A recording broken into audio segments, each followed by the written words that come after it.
Hi friends, welcome back to my channel. ఈరోజు మీకు ఈ సీరియల్లో ఏం జరిగిందో తెలుసుకోవాలి అనుకుంటున్నారా? అయితే వెంటనే మనం సీరియల్లోకి వెళ్ళిపోదాం. ఇక డైనింగ్ టేబుల్ దగ్గర గొడవ అయిపోయిన తర్వాత కావ్య గదిలోకి అయితే వస్తుంది. అలాగే రాజ్ కూడా కావ్య దగ్గరకు వచ్చి మమ్మీ దగ్గర అలా ఎందుకు మాట్లాడావు అని అడగడంతో, మరి ఏం చేయమంటారండి, ఏం చేయమంటారు చెప్పండి. అత్తయ్య గారు మిమ్మల్ని అపార్థం చేసుకుంటున్నారు. మీరేమో నోరు విప్పి ఏమీ సమాధానం చెప్పరు. ఇప్పటికైనా ఆ బిడ్డకి మీకు ఏ సంబంధం లేదని ఒక్క మాట అందరి ముందు చెప్తే ఏమైపోతుందండి అని అనడంతో, ఎలా చెప్తాను, సంబంధం లేదని నేను ఎలా చెప్పగలుగుతాను? ఎందుకంటే ఆ బిడ్డని నేనే కన్నాను, ఆ బిడ్డకి తండ్రిని నేనే అని అంటుంటే, ఓ తల్లి తండ్రి అన్నీ మీరేనమాట, బిడ్డని కూడా మీరే కనేశారనమాట అని అంటుంటే, ఏం మాట్లాడుతున్నావు?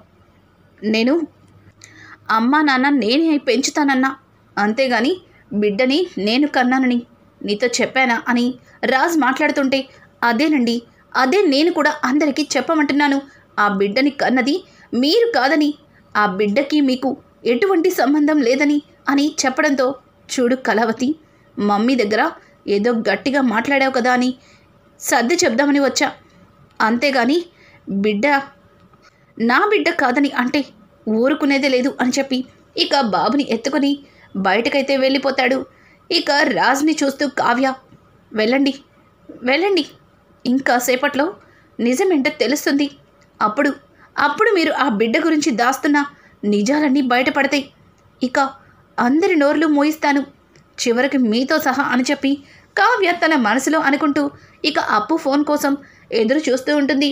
ఇక ఇంతలో ఇక్కడ సుభాష్ అయితే రాజ్ దగ్గరికి వచ్చి, రాజ్, వాడికి డబ్బిచ్చావా అని అడగడంతో, ఇచ్చాను డాడీ, కానీ వాడి మీద నాకు నమ్మకం లేదు, మళ్ళీ అడగచ్చు, దీనికి త్వరగా సొల్యూషన్ వెతికితే మంచిది అని అంటుంటే, రాజ్, ఇంట్లో అందరికీ నిజం చెప్తేనే మంచిదని నాకు అనిపిస్తుంది.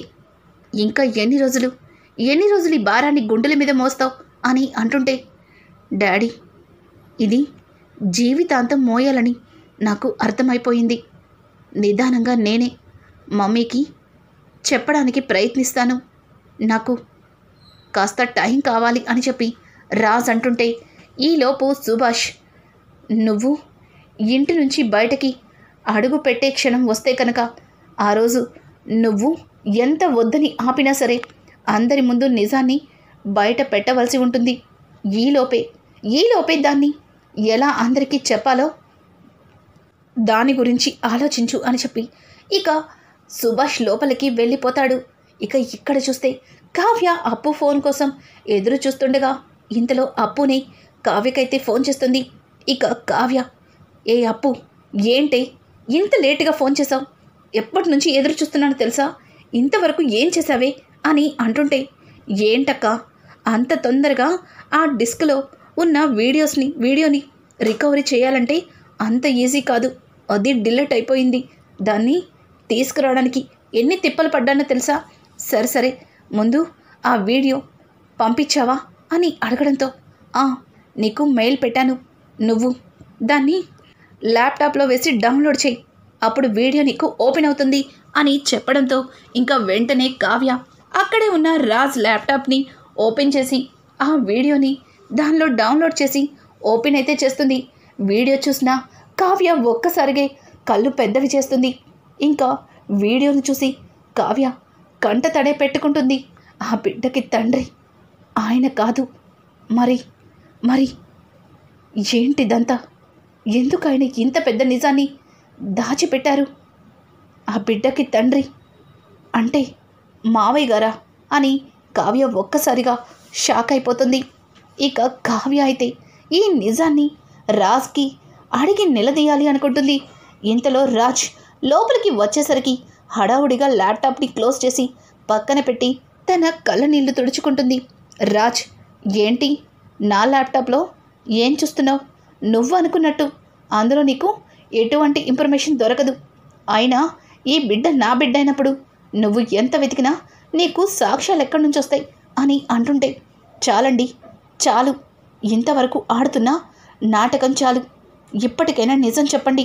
ఆ బిడ్డకి తండ్రి మీరు కాదన్న సంగతి నేను తెలుసుకున్నాను. కానీ ఇంకొక వీడియో కూడా చూశాను. మన పెళ్లి రోజు నాడు మన ఆఫీస్కి వచ్చి మావయ్యతో గొడవ పడిన ఆ అమ్మాయినా ఈ బిడ్డకి తల్లి? ఎందుకు మావయ్య గారితో గొడవ పడింది అంటే ఈ బిడ్డకి తండ్రి మావయ్య గారా? ఏవండి, ఏం మాట్లాడరేంటి అని అడగడంతో, ఓ అయితే నిజమంతా తెలుసుకున్నావన్నమాట. అవును, ఇన్ని రోజుల నుంచి నేను దాచిపెట్టిన నిజం అదే. ఆ బిడ్డకి తండ్రి నాన్న అని తను గొడవ చేస్తుంది. త్వరలోనే ఇంట్లో అందరి ముందు నిజం బయట పెట్టకపోతే మన దుగ్గిరాల వారింటి పరువు తీస్తానంటుంది. వీణ్ణి ఈ ఇంటి వారసుడిగా ప్రకటించాలని చాలా పెద్ద గోల చేస్తుంది అని అనడంతో, అదేంటండి అలా మాట్లాడుతున్నారు? నిజంగానే మావయ్య గారు తప్పు చేసుంటే మరి మావయ్య గారు నిజం బయట పెడతారు కదా. మరి మీరెందుకు ఆ బాబుని తీసుకొచ్చి నా బిడ్డగా పరిచయం చేశారు అని అడగడంతో, చూడు బాబాయ్, ఈ బిడ్డని తీసుకొచ్చిన రోజు బాబాయ్లో ఎటువంటి రియాక్ట్ లేదు. కనీసం బాబు వైపు కూడా చూడలేదు. బాబుని చూసిన తర్వాత నిజంగా బాబాయ్కి తన కొడుకే అనుకుంటే బిడ్డ గుర్తొచ్చేవాడు కదా. కానీ బాబాయ్ ఏమీ మాట్లాడటం లేదు.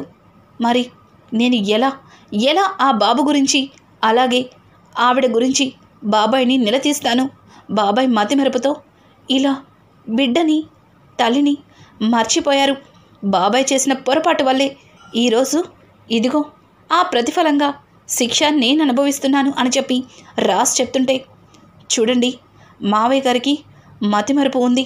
కానీ ఒక ఆడదాన్ని మోసం చేసి మర్చిపోయే అంత మతిమరుపు అయితే లేదు. ఇదేదో నాకు తేడాగా అనిపిస్తుంది. ఆవిడే కావాలని ఏదో ప్లాన్ చేస్తుంది. ఇదంతా కావాలని దగ్గరుండి ఎవరో ఆడుతున్న నాటకంలా అనిపిస్తుంది. చూడండి, తను మీకు బిడ్డని ఇచ్చిన తర్వాత మీ నుంచి తను ఏదైనా బ్లాక్మెయిల్ చేసిందా అని అడగడంతో, చేసింది. తను బ్రతకడానికి కష్టంగా ఉంది. అలాగే ఎన్నాళ్ళని ఉద్యోగం చేస్తూ ఉంటాను. నేను ఇక జాబ్ చేయలేనని, నాకు ఉండడానికి ఒక ఇల్లు కావాలని, అలాగే తినడానికి అన్నిటికీ కూడా డబ్బు కావాలని నన్ను అడిగింది. తన కోసం మన గెస్ట్ హౌస్ని ఏర్పాటు చేశాను. అందులోనే తనని ఉంచాను. మన ఇంటికి వచ్చి గొడవ చేస్తానని చాలాసార్లు బెదిరించింది. కానీ కొద్ది రోజులు తన దగ్గర టైం తీసుకున్నాను. అంతవరకు ఈ డబ్బుతో నీ అవసరాలను తీర్చుకోమని తనకి 50 లక్షల దాకా ఇచ్చాను అని చెప్పి రాజ్ మాట్లాడుతుంటే, చాలా మంచి పని చేశారు. బిడ్డని తీసుకొచ్చి మీ బిడ్డగా ఈ ఇంటి వారసత్వాన్ని ఇచ్చారు. ఇప్పుడేమో తను తిని కూర్చోడానికి ఏకంగా గెస్ట్ హౌస్ని రాసిచ్చారనమాట అని అంటుంటే, రాసి ఇవ్వలేదనుకో, కొద్ది రోజులు తనని అక్కడే ఉండమని చెప్పాను అని అంటుంటే, ఏంటండి మీరు ఇంత చదువుకున్నారు, ఇంత బిజినెస్ చేస్తున్నారు, మీకు ఆ మాత్రం ఆలోచన లేదా? ఒక అమ్మాయి వచ్చి మీ బాబాయ్ వల్ల మోసపోయాను అంటే అంత పిచ్చిగా ఎలా నమ్మారు అని అంటూ ఉంటే, నేను అంత తెలివి తక్కువ వాడినేం కాదు. తను సాక్ష్యాలతో సహా వచ్చింది. బాబాయ్ తను కలిసి దిగిన ఫొటోస్ని చూపించింది. అవి చూసిన తర్వాత నమ్మవలసి వచ్చింది అని అంటుంటే, అసలు ఏం మాట్లాడుతున్నారు? నిజంగా చిన్న మావయ్య గారికి ఆమెకి పరిచయం ఉంటే అసలు మావయ్య గారికి ఒక్కసారైనా తను గుర్తు రాకుండా ఉండదు కదా అని అంటుంటే, లేదు కళావతి, లేదు. బాబాయ్ అప్పుడప్పుడు క్యాంపు వెళ్తున్నానని చెప్పి 3 రోజులు తన దగ్గరే ఉండొస్తున్నాడని కూడా తను సాక్ష్యాలు చూపించింది. మరి ఇంతకు మించి నేను ఇంకేం అడుగుతాను? ఏమన్నా గట్టిగా మాట్లాడితే బిడ్డని తీసుకొని నేరుగా ఇంటికి వచ్చి గొడవ చేస్తానంటుంది. అందుకే తనకి నచ్చ చెప్పి ఈ బిడ్డని దుగ్గిరాల వారసుడిగా ప్రకటించాను. ఏం చేయాలో కూడా నాకు పాలుపోవట్లేదు. మమ్మీ 2 రోజుల్లో. ఇక రాజ్ చెప్పిందంతా విని కావ్య అయితే ముందు తన్ని కలవాలి. తను నిజంగానే నిజం చెప్తుందా లేకపోతే కావాలని అబద్ధం చెప్తుందా అన్నది తెలుసుకోవాలి. మావయ్య గారి వీక్నెస్ని పట్టుకొని తను ఇంత పెద్ద నిందని మావయ్య గారి మీద వేస్తే చూస్తూ ఎలా ఊరుకుంటాను అని చెప్పి కావ్య మాట్లాడడంతో ఇక రాజైతే వద్దు, అట్లాంటిదేది చెయ్యొద్దు, తను మళ్ళీ ఇంటికి వచ్చి గొడవ చేస్తే తరువాత తాతయ్య గారి హెల్త్ కూడా బాగోలేదు, మన ఇంటి పరువు బజారుకెక్కుతుంది అని చెప్పడంతో చూడండి, నేను ఏం చేసినా సరే అది మంచే జరుగుతుంది, మీరేం కంగారు పడకండి, బాబు జాగ్రత్త, ఆ మాయ ఎవరో, అది ఆడుతున్న నాటకమేంటో అంతా తెలుసుకుంటాను, ముందు చిన్న మావయ్యతో మాట్లాడాలి అని చెప్పి కావ్య ఇక ప్రకాశం దగ్గరికి వస్తుంది. ప్రకాశం కావ్యని చూసి, ఏంటమ్మా కావ్య ఇలా వచ్చావు, ఏమన్నా మాట్లాడేది ఉందా అని అడగడంతో, మావయ్య గారు మీతో కాస్త పర్సనల్గా మాట్లాడాలి అని చెప్పి కావ్య చెప్పడంతో ఇక ప్రకాశం బయట గార్డెన్లోకి కావ్యతో వెళ్తాడు. ఇక కావ్య అయితే, మావయ్య గారండి, మీరు ఇలా అడుగుతున్నానని తప్పుగా అనుకోవద్దు, మీరు స్కూల్ డేస్ నుంచి కాలేజ్ డేస్ వరకు మీతో కలిసి చదువుకున్న వాళ్ళు మాయ అని ఎవరన్నా ఉన్నారా? అలాగే మన ఆఫీస్లో, అదే మీరు చేస్తున్న బ్రాంచ్లో మాయ అని అంటుంటే, ఓ మాయనా, మన బ్రాంచ్లోనే కదా వర్క్ చేస్తుంది, తను దగ్గర 5 years నుంచి చేస్తుంది, చాలా మంచి అమ్మాయి, చాలా కలివిడిగా ఉంటుంది, ఈ మధ్యనే తనకొక బాబు కూడా పుట్టాడు, తను డెలివరీ టైంలో తనకి లీవ్స్తో పాటు ఎక్స్ట్రా శాలరీ కూడా నేనే ఇప్పించాను, ఇప్పుడు తన గురించి నీకెందుకమ్మా అని అడగడంతో, అది మావయ్య గారు, మరి తను బాబుని మీరు చూసారా అని అడగడంతో, లేదమ్మా, అయినా ఎంప్లాయీస్ ఆఫీస్లో వర్క్ చేసే వరకే కదా వాళ్ళతో మనకి, వాళ్ళు ఇళ్ళకి మనం ఎలా వెళ్తాం అని చెప్పి ఇక చాలా క్యాజువల్గా ప్రకాశం మాట్లాడతాడు. ఇక ప్రకాష్ మాట్లాడిన మాటలకి కావ్య, అంటే ఆ మాయ కావాలని చిన్న మావయ్య గారి వీక్నెస్ మీద దెబ్బ కొట్టినట్టుగా తను క్రియేట్ చేసి డబ్బు కోసమే ఇలా చేస్తుందని కావ్య అర్థం చేసుకుంటుంది. ఇక కావ్య రాజ్ దగ్గరికి వచ్చి, ఏవండి, ఆ మాయ మన చిన్న మావయ్య గారి ఆఫీస్లోనే వర్క్ చేస్తుందంట కదా అని అనడంతో, అవును, తను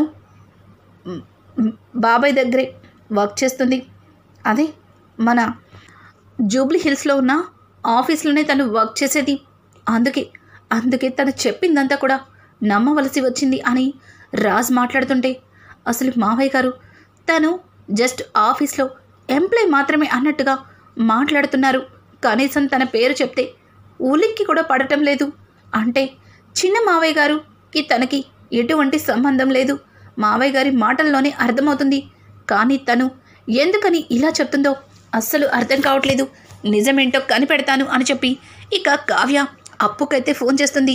అప్పుకి జరిగిందంతా చెప్పడంతో ఇక అప్పు వెంటనే రియాక్ట్ అయ్యి, అక్క నువ్వు అను, ఇప్పుడే మా వాళ్ళతో వెళ్ళి 4 తగిలిస్తే అదే నిజం బయట పెడుతుంది, ఇంత మోసం చేస్తుందా, ఇంత బ్లాక్మెయిల్ చేస్తుందా, దాన్ని వదిలిపెట్టేదే లేదు అని చెప్పి ఇక అప్పు మాట్లాడుతుంటే, అప్పు మాటలకి కావ్య అయితే, అప్పు ఆవేశపడకు, కాస్త ఆగు, నేనొచ్చే వరకు నువ్వు అట్లాంటి పనులు ఏమీ చెయ్యమాకు, దాన్ని ఎలా అడగలవు నాకు బాగా తెలుసు అని చెప్పి ఇక కావ్య అయితే అప్పుతో చెప్తుంది. ఇంతలో కళ్యాణ్ కూడా ఎంటర్ అవుతాడు. కళ్యాణ్ కావ్య మాటలు విని, వదిన, జరిగిందంతా విన్నాను, అంతా తెలుసుకున్నాను, నా ప్రమేయం లేకుండా మీరు అప్పుని తీసుకుని వెళ్తున్నారా, నేను రానా, ఇక మీరేం మాట్లాడద్దు, మీతో పాటు నేను కూడా వస్తాను, నేను మీకు సహాయం చేస్తాను అని చెప్పి ఇంకా కావ్యతో కళ్యాణ్ అంటుంటే, రాజ్ కూడా, అయితే వదినకి మరిది గారు తోడయ్యారు, నేనొక్కడినే సింగిల్గా ఉంటానా, నేను కూడా మీతోనే అని చెప్పి రాజ్ కూడా మాట్లాడతాడు. ఇంకా కావ్య, రాజ్ అలాగే కళ్యాణ్, అప్పు నలుగురు కలిసి గెస్ట్ హౌస్కి అయితే వెళ్తారు.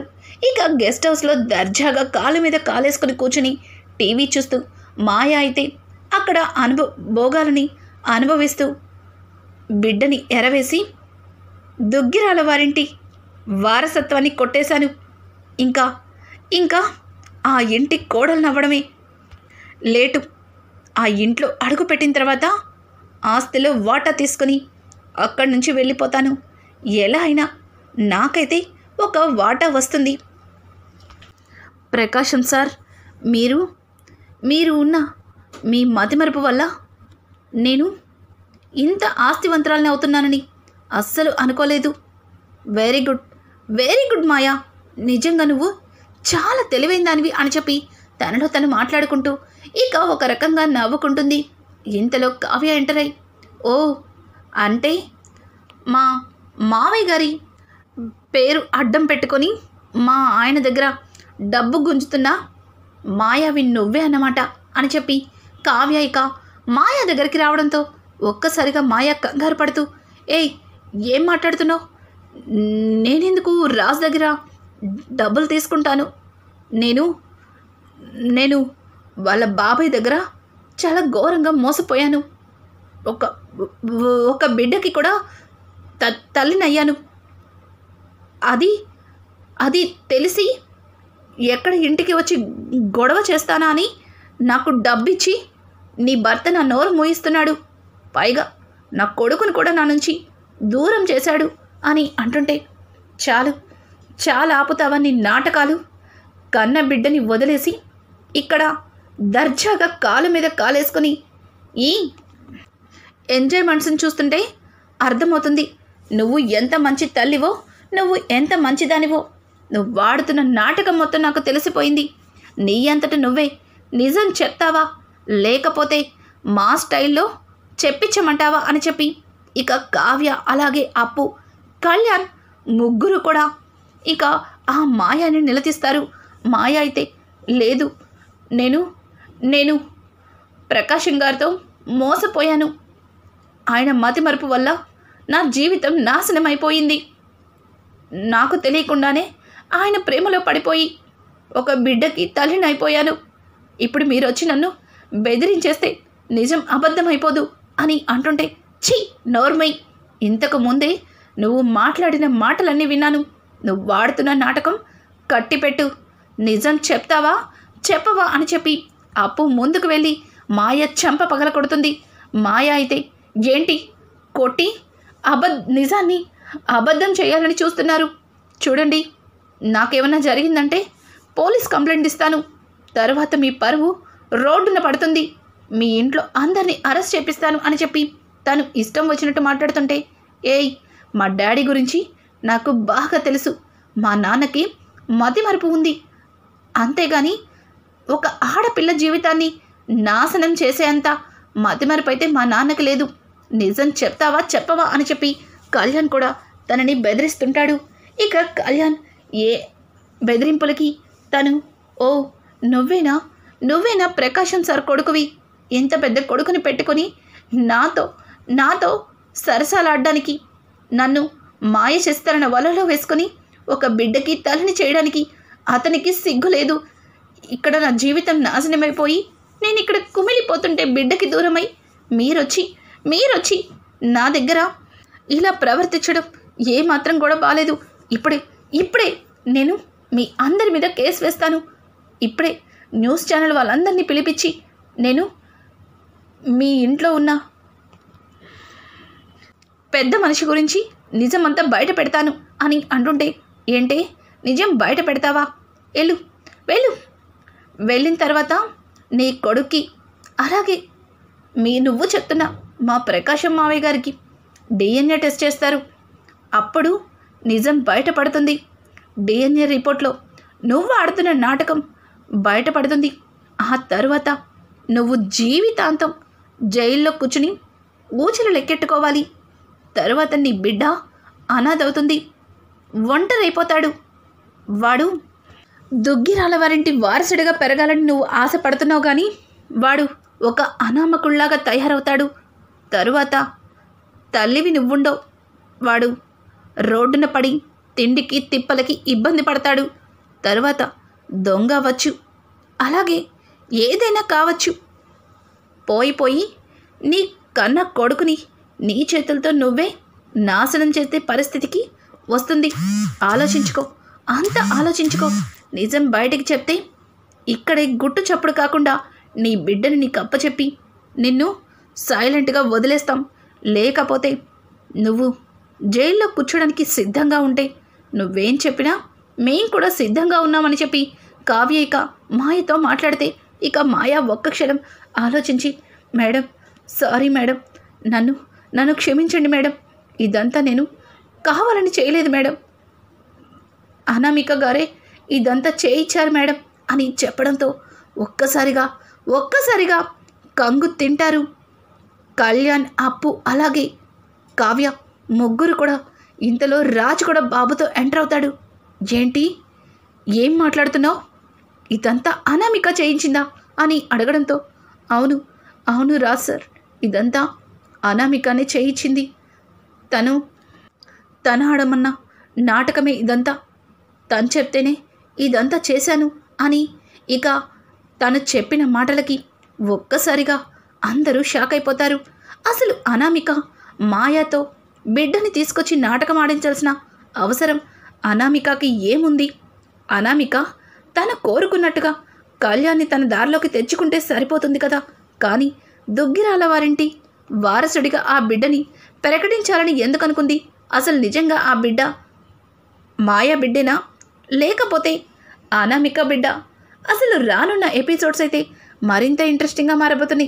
ఇక రానున్న ఎపిసోడ్స్లో కళ్యాణ్ అప్పుల పెళ్లి కూడా జరగబోతుంది. ముందు ఎపిసోడ్స్ మీకు కావాలి అనుకుంటే మా ఛానల్ని సబ్స్క్రైబ్ చేసుకోవడం మాత్రం మర్చిపోకండి.